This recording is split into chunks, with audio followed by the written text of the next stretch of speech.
आइए दो चर वाले रैखिक समीकरण युग्म को दैनिक जीवन के उदाहरण से समझते हैं।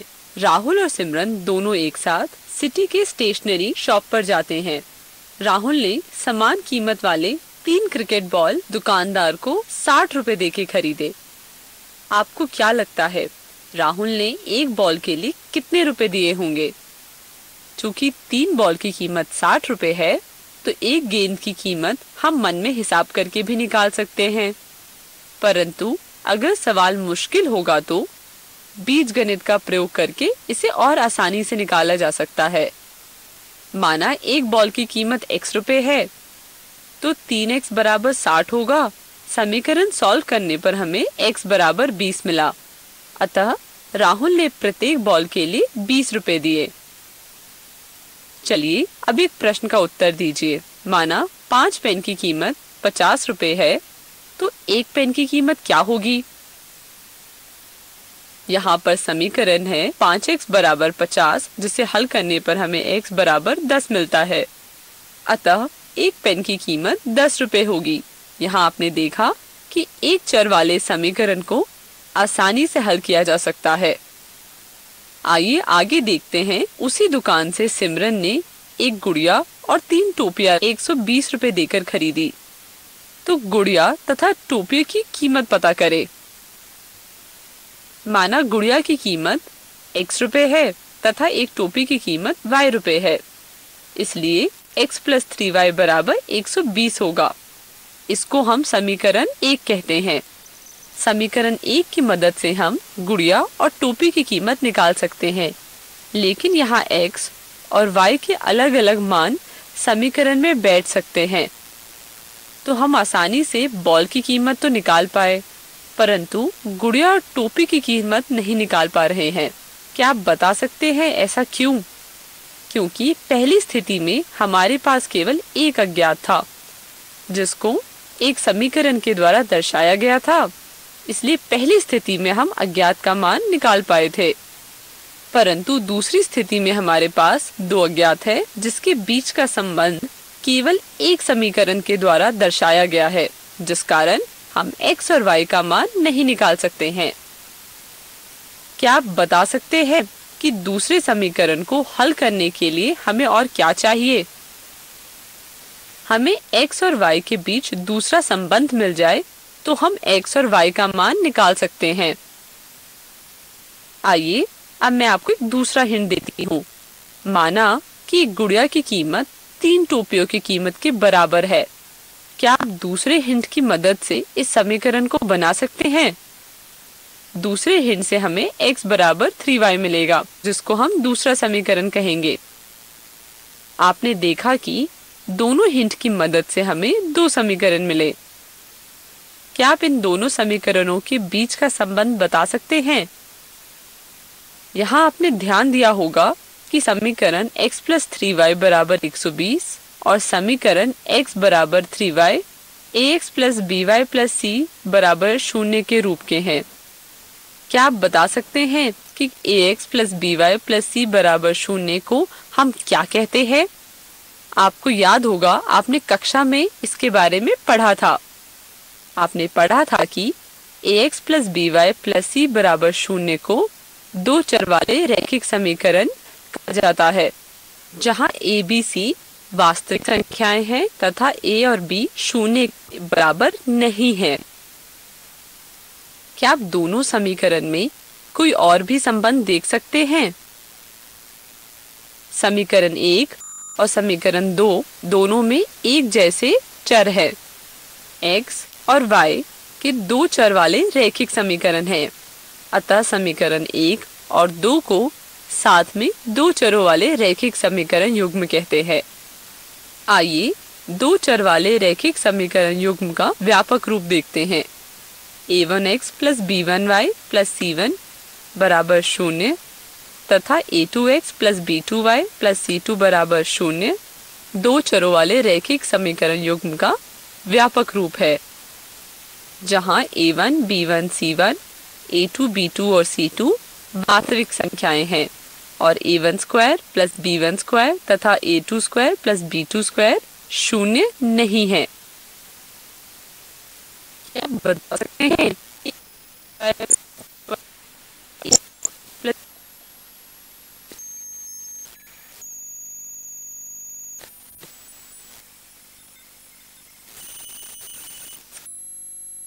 आपने पाया होगा कि a1 square plus b1 square और a2 square plus b2 square दोनों ही वास्तविक संख्याओं के वर्गों का योग है, और यदि यह शून्य होगा तो a1 b1 और a2 b2 भी शून्य हो जाएगा। और हमें पता है अगर a1 b1 a2 या b2 में से कोई भी शून्य होगा तो समीकरण 1 और समीकरण 2 दो चर वाले रैखिक समीकरण नहीं होंगे। तो यहाँ हमने दो चरों वाले रैखिक समीकरण का व्यापक रूप देखा। कृपया इसे अपनी कॉपी में नोट कर ले। आइए अब मैं आपको दो चरों वाले रैखिक समीकरण 2x प्लस 5y बराबर 7 और 2s प्लस 70 बराबर 5 देती हूँ। क्या ये दो चर वाले रैखिक समीकरण युग्म है? 2x प्लस 5y बराबर 7 और 2s प्लस 70 बराबर 5 दो चर वाले रैखिक समीकरण युग्म नहीं है, क्योंकि इनमें अलग अलग चर का इस्तेमाल हुआ है। आपको याद होगा कि हमने कक्षा 9 में दो चर वाले रैखिक समीकरण के बारे में पढ़ा था, जिसमें हमने दो चर वाले रैखिक समीकरण को दो अलग तरीकों से सॉल्व करने के बारे में पढ़ा था, जिनमें एक मेथड था ग्राफीय, जिसे ज्यामितीय भी कहते हैं। आपको याद है कि रैखिक समीकरण का ग्राफ कैसे बनाते हैं? चलिए अब अपनी कॉपी में x प्लस 3y का ग्राफ बनाइए।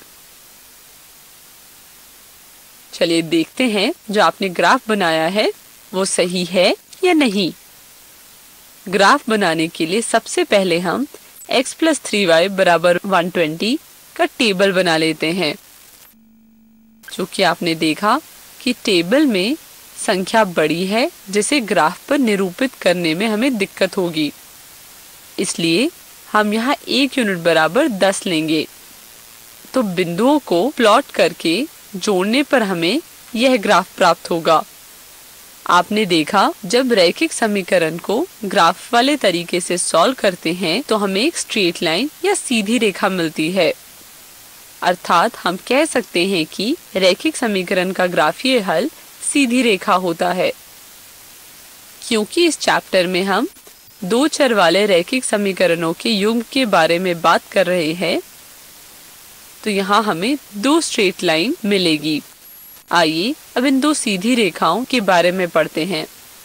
हम देखेंगे कि ये दो रेखाएं एक दूसरे को या तो प्रतिच्छेद करेंगी या समांतर होंगी या एक दूसरे पर कोइंसाइड होगी, मतलब संपाती होगी, अर्थात एक दूसरे के ऊपर होंगी।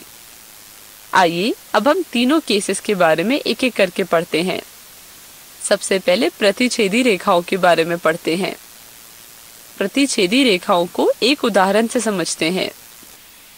हमें पता है x प्लस 3y बराबर 120 और x बराबर 3y रैखिक समीकरणों के युग्म हैं।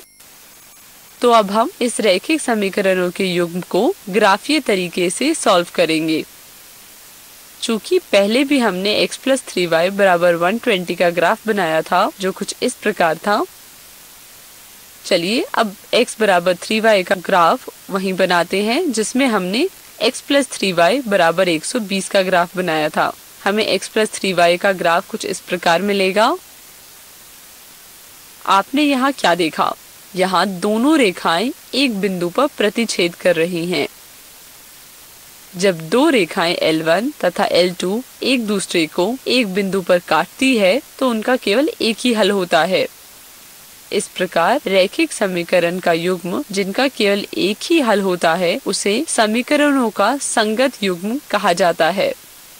कृपया इसे अपनी कॉपी में लिख लें।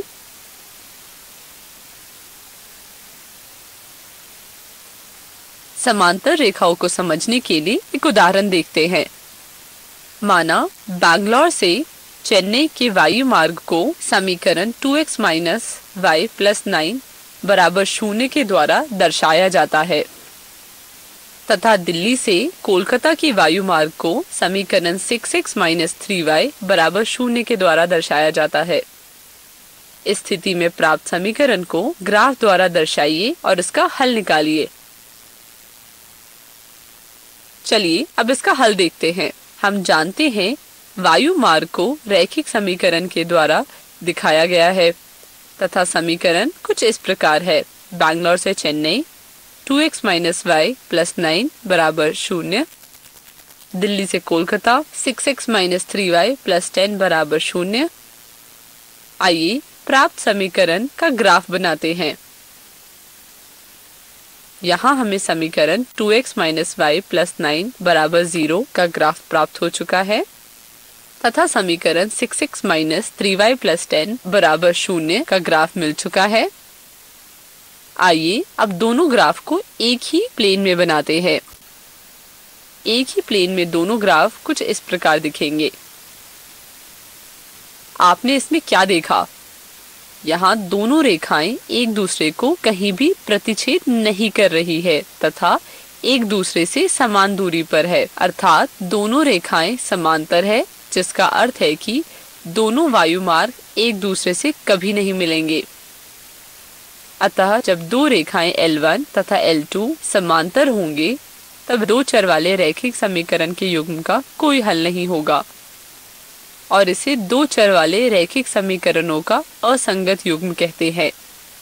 कृपया इसे अपनी कॉपी में लिख लें। आइए उदाहरण के जरिए संपाती रेखाओं के बारे में समझते हैं। एक क्रिकेट टीम का कोच 900 रुपए में 2 गेंद और 3 बल्ले खरीदता है और बाद में वह 1800 रुपए में उसी प्रकार के 4 और बल्ले और 6 और गेंद खरीदता है। इस समीकरण को बीजगणितीय और ग्राफीय तरीके से हल कीजिए तथा बल्ले और गेंद की कीमत निकालिए। चलिए अब इसका हल देखते हैं। माना एक बल्ले की कीमत x रुपए है और एक गेंद की कीमत y रुपए है, तो प्रश्न के अनुसार 2 बल्ले तथा 3 बॉल की कीमत 900 रुपए है, जिससे हमें 2x + 3y = 900 प्राप्त होगा और इसे समीकरण 1 नाम दे सकते हैं। और 4 बल्ले तथा 6 गेंद की कीमत 1800 रुपए है, जिससे हमें 4x + 6y = 1800 प्राप्त होगा और इसे समीकरण 2 नाम दे सकते हैं। 2x + 3y = 900 और 4x + 6y = 1800 बीजीय रिप्रेजेंटेशन है। आइए समीकरण 1 तथा समीकरण 2 का ग्राफ बनाते हैं।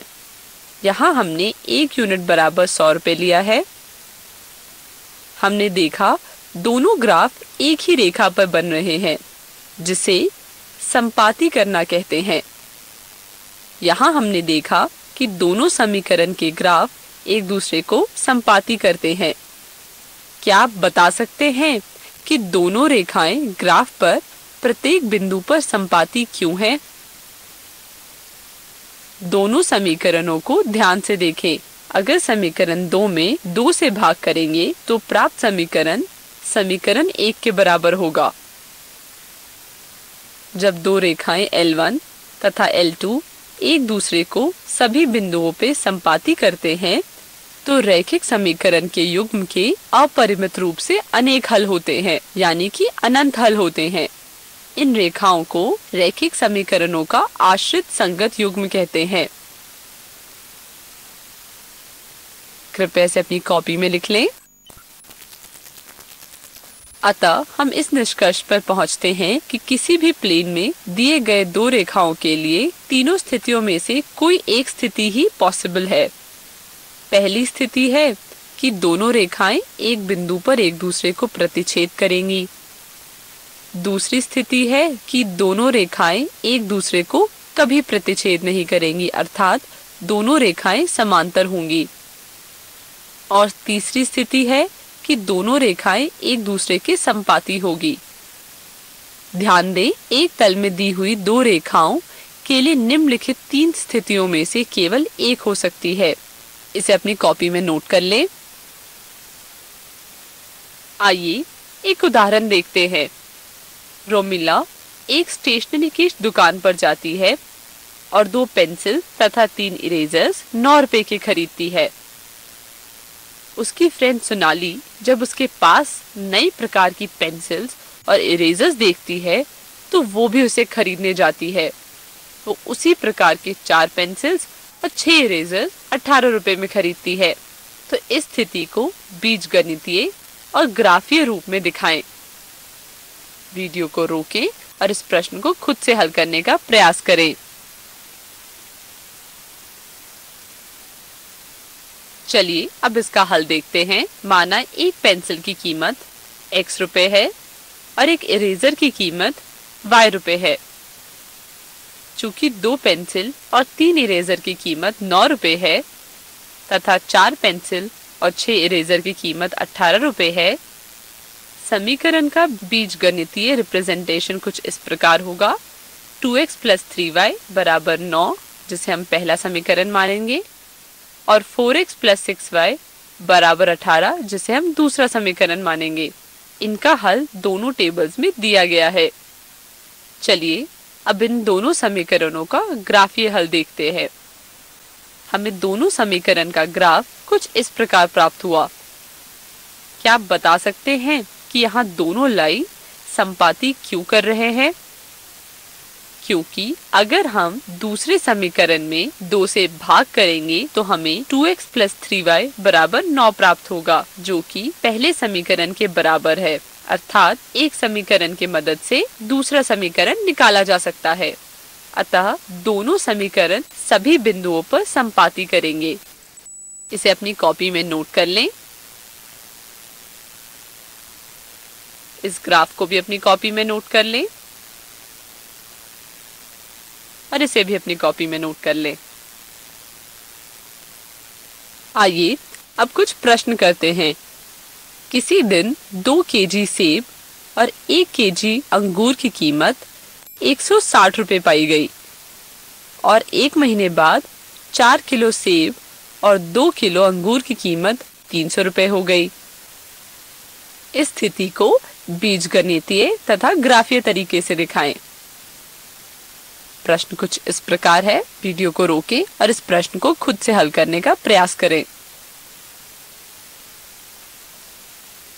चलिए अब इसका सलूशन देखते हैं। माना 1 किलो सेब की कीमत x रुपए है और 1 किलो अंगूर की कीमत y रुपए है, तो प्रश्न अनुसार बीजगणितीय रिप्रेजेंटेशन कुछ इस प्रकार होगा। 2x + y बराबर 160, इसे हम पहला समीकरण मानेंगे, और 4x + 2y बराबर 300, इसे हम दूसरा समीकरण मानेंगे। अब हम समीकरण 2x + y बराबर 160 तथा 4x + 2y बराबर 300 का सॉल्यूशन टेबल बना लेते हैं। यहाँ दोनों समीकरणों का ग्राफ एक दूसरे के समांतर होगा, इसलिए हमें कोई हल नहीं मिलेगा। इस प्रश्न का हल अपनी कॉपी में लिख लें। चलिए अब कुछ प्रश्न कीजिए। अब तक हमने 3 तरीके के हल पढ़ चुके हैं। इस वीडियो में हम उनके बारे में विस्तार से पढ़ने वाले हैं। आइए सबसे पहले तीनों समीकरण के गुणांक का अनुपात निकालते हैं। पहले समीकरण में तीनों का अनुपात है a1/a2 बराबर 1/1 बराबर 1। दूसरे का अनुपात है b1/b2 बराबर -3/3 बराबर -1 और c1/c2 बराबर 0/-120, जो हमें 0 मिलेगा। इसी प्रकार बाकी 2 समीकरण के लिए भी हम निकाल लेंगे कि उनका अनुपात क्या है। आइए अब इनके अनुपातों की तुलना करते हैं। पहले समीकरण में दोनों अनुपात बराबर नहीं है और दूसरे समीकरण में 2 अनुपात बराबर है और तीसरा बराबर नहीं है, और तीसरे में तीनों अनुपात बराबर हैं। हम पहले देख चुके हैं कि समीकरण का पहला युग्म एक दूसरे को प्रतिच्छेद करता है, तो हमें एक हल मिलेगा, और दूसरा युग्म समांतर है, इसलिए हमें कोई हल नहीं मिलेगा।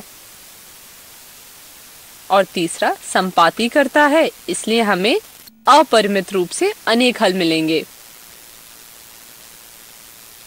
अतः हम कहेंगे कि जब समीकरण के पहले दो अनुपात बराबर नहीं होंगे तो रेखाएं एक दूसरे को प्रतिच्छेदित करेंगी और इनका केवल एक ही हल होगा।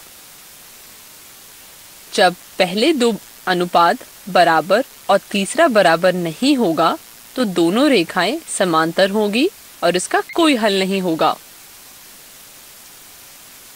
जब तीनों अनुपात बराबर होंगी तो रेखाएं संपाती करेंगी और इनके अपरिमित रूप से अनेक हल होंगे। कृपया करके इसे अपनी कॉपी में नोट कर लें। चलिए आगे बढ़ते हैं। ऊपर प्राप्त टेबल से हम यह ऑब्जर्व कर सकते हैं कि समीकरण a1x plus b1y plus c1 बराबर 0 और a2x plus b2y plus c2 बराबर 0 एक दूसरे को प्रतिच्छेदित करेंगी, तो a1 बटा a2 बराबर नहीं होगा b1 बटा b2 के। एक दूसरे के समांतर होगी तो a1 बटा a2 बराबर होगा b1 बटा b2 के, लेकिन यह बराबर नहीं होगा c1 बटा c2 के। संपाती रेखाएं होंगी तो a1 बटा a2 बराबर b1 बटा b2 बराबर c1 बटा c2 होगा। इसे भी अपनी कॉपी में नोट कर लें। आइए अब कुछ उदाहरण देखते हैं। ग्राफ के द्वारा चेक करें कि दिया गया समीकरण का युग्म x प्लस 3y बराबर 6 और 2x माइनस 3y बराबर 12 संगत है या नहीं। अगर है तो इसे ग्राफिकली हल करें। वीडियो को यहाँ रोकें और इस प्रश्न को खुद से हल करने का प्रयास करें। चलिए अब इसका हल देखते हैं। आइए समीकरण 1 और 2 का ग्राफ बनाते हैं।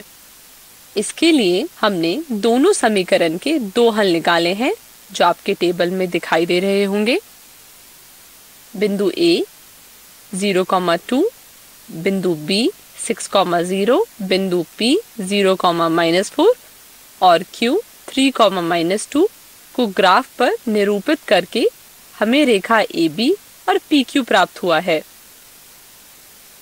यहाँ हमने देखा कि रेखा AB और PQ एक दूसरे को बिंदु B पर प्रतिच्छेदित कर रहे हैं, इसलिए बिंदु 6,0 दिए गए समीकरण के युग्म का हल है। अतः हम कह सकते हैं कि दिए गए समीकरण का युग्म संगत है। इसे अपनी कॉपी में लिख लें। इसे भी अपनी कॉपी में लिख लें। आइए एनसीईआरटी का एक क्वेश्चन हल करते हैं। अनुपात a1 बटा a2, b1 बटा b2 और c1 बटा c2 को तुलना करके पता कीजिए कि रैखिक समीकरण का युग्म एक दूसरे को प्रतिच्छेद करती है या समांतर है या संपाती है। दिए गए तीन रैखिक समीकरण के युग्म कुछ इस प्रकार है। वीडियो को यहाँ रोकें, इस प्रश्न को खुद से हल करने का प्रयास करें। हल कुछ इस प्रकार है। हमें 5x माइनस 4y प्लस 8 बराबर 0 और 7x प्लस 6y माइनस 9 बराबर 0 दिया है और यहाँ a1 बराबर 5, b1 बराबर -4 और c1 बराबर 8 तथा a2 बराबर 7, b2 बराबर 6 और c2 बराबर -9 प्राप्त हुआ। यहाँ हमें a1 बाई a2 बराबर 5/7 और b1 बाई b2 बराबर -4/6 बराबर -2/3 मिला। चूंकि a1 by a2 b1 by b2 के बराबर नहीं है, इसलिए रैखिक समीकरण युग्म एक बिंदु पर प्रतिच्छेद करता है। इसे अपनी कॉपी में लिख लें। इसी प्रकार क्वेश्चन का दूसरा और तीसरा भाग भी कर लीजिए। यह दूसरा पार्ट का हल है। इसे अपनी कॉपी में लिख लें। यह तीसरा भाग का हल है। इसे भी अपनी कॉपी में लिख लें। आइए अब एनसीईआरटी के कुछ और प्रश्न भी करते हैं। रैखिक समीकरण 2x + 3y - 8 बराबर 0 दिया है और दूसरे दो चर वाले रैखिक समीकरण लिखे जो दिए हुए रैखिक समीकरण को प्रतिच्छेद करें या समांतर हो तथा संपाती रेखाएं हो। वीडियो को रोकें और इसे खुद से हल करने का प्रयास करें। चलिए अब इसका हल देखते हैं। पहले भाग में प्रतिच्छेदी रेखाएं और हमें दिया है कि 2x + 3y - 8 बराबर 0, जिसे हम समीकरण 1 नाम दे देते हैं। और जैसे कि हमें पता है कि प्रतिच्छेदी रेखाएं होने के लिए a1/a2 b1/b2 के बराबर नहीं होता है, इसलिए 4x + 9y + 7 बराबर 0 समीकरण 1 को एक किसी बिंदु पर प्रतिच्छेद करेगा। इसी प्रकार और भी बहुत सारे समीकरण मिलेंगे जो समीकरण 1 को एक बिंदु पर प्रतिच्छेद करेगा। उदाहरण के लिए x + y बराबर 0 और 3x + 7y + 9 बराबर 0। इसे अपनी कॉपी में लिख लें। इसी प्रकार दूसरा और तीसरे भाग को भी सॉल्व करने का प्रयास करें। दूसरे भाग का हल कुछ इस प्रकार होगा, इसे अपनी कॉपी में लिख लें। और तीसरे भाग का हल कुछ इस प्रकार होगा, इसे भी अपनी कॉपी में लिख लें। आइए एनसीईआरटी का एक और प्रश्न सॉल्व करते हैं। समीकरण x - y + 1 बराबर 0 और -3x + 2y - 12 बराबर 0 का ग्राफ बनाएं तथा x अक्ष और इन रेखाओं से बने त्रिभुज के शीर्षों के निर्देशांक ज्ञात कीजिए और त्रिभुजाकार पटल को छायांकित कीजिए।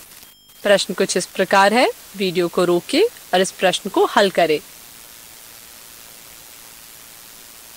चलिए तब इसका हल देखते हैं। आइए दिए गए समीकरण का ग्राफ बनाते हैं। हमें यहाँ कुछ इस प्रकार का ग्राफ प्राप्त हुआ है।